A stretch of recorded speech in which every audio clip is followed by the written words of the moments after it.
नमस्कार। ज्वलंत मुद्दों पर आधारित हमारी राय में आप सभी का स्वागत करता हूं। मैं हूं राजीव। दोस्तों, फिलिस्तीन पर इजराइल अब केवल बमों, गोलियों और रॉकेटों से हमला नहीं कर रहा है, बल्कि अब तो इसमें झूठ का हथियार भी शामिल हो गया है। अपने घातक हथियारों से आम फिलिस्तीनियों को अकाल मौत सुलाने वाला इजराइल अब और तबाही मचाने के लिए झूठ का सहारा लेने में भी नहीं हिचक रहा है।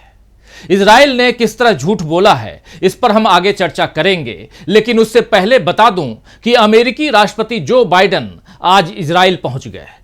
ये तस्वीरें आप देखिए जिनमें इजरायली प्रधानमंत्री बेंजामिन नेतन्याहू अमेरिकी राष्ट्रपति को गले लगाकर उनका स्वागत कर रहे हैं। तो इस वीडियो में बाइडेन कह रहे हैं कि अमेरिका एक महान देश है और महान देश में नफरत से उपजी हिंसा के लिए कोई जगह नहीं होनी चाहिए। इस नफरत के खिलाफ आवाज न उठाना इस अपराध में साथ देने जैसा ही है। बाइडेन कह रहे हैं कि हमें अच्छी, बुरी और सही सभी बातों का सामना करना चाहिए। महान देश ऐसा ही किया करते हैं। दोस्तों, यह अभी यह क्लियर नहीं है कि बाइडेन ने यह भाषण किस संदर्भ में यानी किस रेफरेंस में दिया है, लेकिन माना जा रहा है कि इजराइल और फिलिस्तीन जंग के बीच ही उन्होंने यह भाषण दिया है। हालांकि बाइडेन ने कहीं भी ना इजराइल का नाम लिया है और न ही फिलिस्तीन का नाम लिया है। वैसे तो 7 अक्टूबर को इजराइल पर हुए हमले के बाद से ही अमेरिका ने कह दिया था कि वो इजराइल के साथ है, और आज इस साथ को पुख्ता करने के लिए जो बाइडेन इजराइल की राजधानी तेल अवीव पहुंच गए। बताया जा रहा है कि इजराइल को वो अपना समर्थन देने के लिए पहुंचे हैं। आपको बता दूं कि बाइडेन निर्धारित वक्त से 1 घंटे की देरी से इजराइल पहुंचे, क्योंकि उनका विमान जो है वो काफी लंबा सफर करके इजराइल तक पहुंचा है। दरअसल अमेरिका कोई भी रिस्क नहीं लेना चाहता था और रॉकेट की रेंज से एयरफोर्स 1 यानी अमेरिकी राष्ट्रपति के विमान को बचाया जा सके, इसलिए विमान को लंबे रास्ते से इजराइल लाया गया। अपनी जान की सुरक्षा करने का हक सभी को है दोस्तों। जैसा अमेरिकी राष्ट्रपति को है, वैसा ही हक जो है वो फिलिस्तीन के आम नागरिकों का भी होना चाहिए। उन मरीजों और घायलों को भी अपनी जान की सुरक्षा का यह हक मिलना चाहिए था जो कल अल अहली अस्पताल में रॉकेट के हमले का शिकार हो गए। आपको बता दूं कि इजराइल और हमास के बीच बीते 12 दिनों से जंग चल रही है। इस बीच मंगलवार की रात को गजा के अस्पताल पर बड़ा हमला हुआ है। इस हमले में करीब 500 लोग मारे गए हैं। यह दावा हमास के स्वास्थ्य मंत्रालय ने किया है, लेकिन इजरायली सेना ने इसकी जिम्मेदारी हमास पर ही डाल दी है। सेना ने कहा है कि हमारे पास कई सोर्स से आई खुफिया जानकारी से पता चला है कि गजा अस्पताल पर हमला करने के लिए इस्लामिक जिहाद जिम्मेदार है।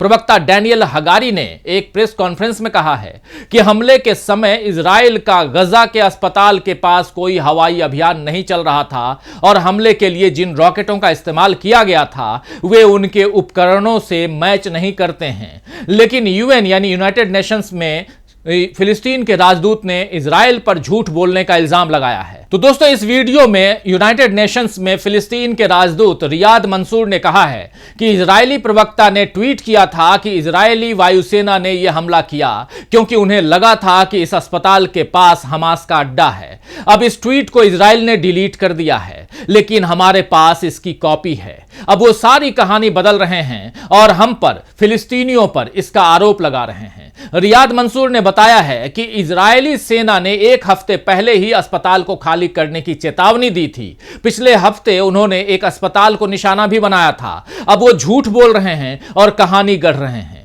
इजराइल ये मान नहीं रहा है कि अस्पताल पर हमला उसने किया है। वो ऑडियो और वीडियो रिकॉर्डिंग अपने पक्ष को मजबूत करने के लिए दिखा रहा है, लेकिन इसके साथ साथ ट्वीट डिलीट करने का खेल भी खेल रहा है, जैसे अभी रियाद मंसूर का आरोप आपने सुना।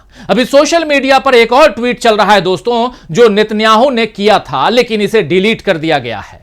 लेकिन कुछ लोगों ने इसे पहले ही सुरक्षित कर लिया था। और इस ट्वीट में क्या कुछ लिखा था नेतन्याहू ने, जरा उसको देख लेते हैं। इस ट्वीट में नेतन्याहू ने कहा है कि इजराइल के बच्चे प्रकाश की संतानें हैं, जबकि फिलिस्तीनी बच्चे अंधकार यानी शैतान की संतानें हैं।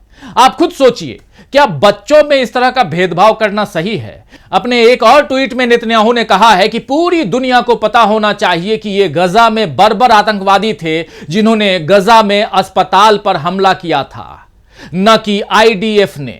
जिन लोगों ने हमारे बच्चों की बेरहमी से जान ले ली, वे अपने बच्चों की भी जान लेते हैं।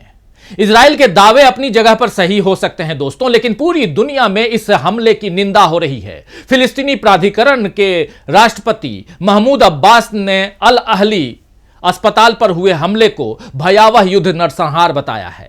उन्होंने कहा, इजराइल ने सारी हदें पार कर दी हैं। वही यूनाइटेड नेशंस महासचिव एंटोनियो गुटेरेस ने भी कहा है कि यह भयानक हमला है। एंटोनियो गुटेरेस ने एक्स पर पोस्ट किया कि मैं पीड़ितों के परिवार के साथ हूं। अस्पताल और चिकित्सा कर्मी अंतर्राष्ट्रीय मानवीय कानून के तहत संरक्षित हैं। अमेरिका ने भी इस हमले को गलत बताया है, लेकिन साथ ही इसके लिए इजराइल को पहले ही क्लीन चिट देने की कोशिश में अमेरिका दिखाई दिया है। अमेरिकी राष्ट्रपति ने कहा, जो कुछ मैंने देखा उस आधार पर लगता है कि आपने नहीं, जी हां, बल्कि यह काम किसी अन्य टीम द्वारा किया गया है। लेकिन ऐसे बहुत से लोग हैं जिन्हें यह स्पष्ट नहीं है, इसीलिए हमें बहुत सारी चीजों को काबू करना है। इससे पहले व्हाइट हाउस के प्रवक्ता जॉन किर्बी ने भी कहा था कि अमेरिका इजराइल के इस बयान को समझता है कि गजा शहर में एक अस्पताल पर हुए हमले में उनका हाथ नहीं है। जो बाइडेन ने राष्ट्रीय सुरक्षा टीम को इस हादसे के बारे में साफ साफ जानकारी हासिल करने का निर्देश दिया है। यानी अब अमेरिका बताएगा कि अस्पताल पर हमला करने का अपराधी कौन है। वहीं ब्रिटेन के विदेश मंत्री जेम्स क्लेवर्ली ने भी कहा है कि हम सहयोगी के साथ यह पता लगाने की कोशिश करेंगे कि यह कैसे हुआ, ताकि गजा में निर्दोष लोगों को सुरक्षा मिल सके। वैसे इजराइल दौरे पर पहुंचे जो बाइडेन पहले फिलिस्तीनी राष्ट्रपति से भी मिलने वाले थे, लेकिन अब जॉर्डन ने अमेरिकी राष्ट्रपति जो बाइडेन, फिलिस्तीनी राष्ट्रपति मंसूर अब्बास और मिस्र के राष्ट्रपति अब्दुल फतेह अल सीसी के साथ होने वाली समिट रद्द कर दी है। कुल मिलाकर 12 दिनों की जंग अब और ज्यादा घातक होती हुई दिख रही है, क्योंकि वार्ता की वजह अब और ज्यादा बदला लेने की प्रवृत्ति नजर आ रही है और वही हावी हो रही है। अस्पताल पर हुए हमले के बाद अब विरोध प्रदर्शन हो रहे हैं। लेबनान की राजधानी बेरूत में अमेरिकी दूतावास के बाहर लोग जमा हुए और आगजनी भी की। एक और ग्रुप फ्रांस में दूतावास के बाहर जमा हुआ और ऐसी खबर है कि यहां भी पत्थरबाजी की गई। सैकड़ों लोग लीबिया की राजधानी त्रिपोली और अन्य शहरों में फिलिस्तीनी झंडे के साथ नजर आए और गजा के लोगों के समर्थन में नारे भी लगाए। वहीं ईरान की राजधानी तेहरान में भी प्रदर्शनकारी ब्रिटिश और फ्रेंच दूतावास के बाहर जमा हुए। तुर्की और जॉर्डन में भी प्रदर्शन हुए हैं। इस बीच WHO के डायरेक्टर जनरल टेड्रोस एडहेनॉम गैब्रियेसस ने अस्पताल पर हुए हमले की निंदा की है। उन्होंने एक ट्वीट में कहा है कि WHO अल अहली अरब अस्पताल पर हुए हमले की निंदा करता है। शुरुआती जानकारियां सैकड़ों लोगों के घायल होने और मरने की तरफ इशारा करते हैं। हम तत्काल आम नागरिकों की सुरक्षा और उन्हें स्वास्थ्य सेवाएं मिले, इसकी मांग करते हैं। इस बीच MSF इंटरनेशनल के अध्यक्ष डॉक्टर क्रिस्टोस क्रिस्टोव ने एक अपील करके गजा के बुरे हालात बताए हैं और कहा है कि गजा में इंसानियत को फिर से खड़ा करना होगा। डॉक्टर क्रिस्टोस बता रहे हैं दोस्तों कि गजा के लोग बिना पानी, खाने और दवाओं के तड़प रहे हैं। बिना पानी और बिजली सप्लाई के अस्पताल काम नहीं कर पा रहे हैं। मरीज विस्थापित हो रहे हैं या वहीं फंसे हैं। दोनों ही सूरत में उनकी जान जा सकती है। तो डॉक्टर क्रिस्टोस ने गजा की कड़वी सच्चाई को बयां किया है, लेकिन ऐसा लग नहीं रहा है कि अभी जो हालात बन गए हैं वो आसानी से ठीक हो पाएंगे। खासकर कल जिस तरह का हमला अस्पताल पर हुआ, उससे चिंता और बढ़ गई है। भारत के प्रधानमंत्री नरेंद्र मोदी ने भी गजा के अस्पताल पर हुए हमले की निंदा करते हुए आज एक ट्वीट किया है। नरेंद्र मोदी ने कहा है कि गजा में अल अहली अस्पताल में बड़ी संख्या में मारे गए लोगों की खबर से गहरा सदमा लगा है। पीड़ितों के परिजनों के प्रति हमारी गहरी संवेदना है। घायलों के जल्द स्वस्थ होने की हम प्रार्थना करते हैं। मौजूदा संघर्ष में नागरिकों के हताहत होने की घटना बहुत गंभीर और लगातार चिंता की बात है। जो इस घटना में शामिल हैं, उन पर जिम्मेदारी तय होनी चाहिए। जी हां, जिम्मेदारी तय होने की बात तो सही है, लेकिन यह तो तभी हो पाएगी जब यह तय हो जाएगा कि कौन किस तरफ खड़ा है। अभी तो ऐसा लग रहा है कि दुनिया को फिर से दो खेमों में बांटने की राजनीति शुरू हो गई है। इसीलिए किसी का भी साथ देने से पहले सारे पहलुओं को समझना होगा।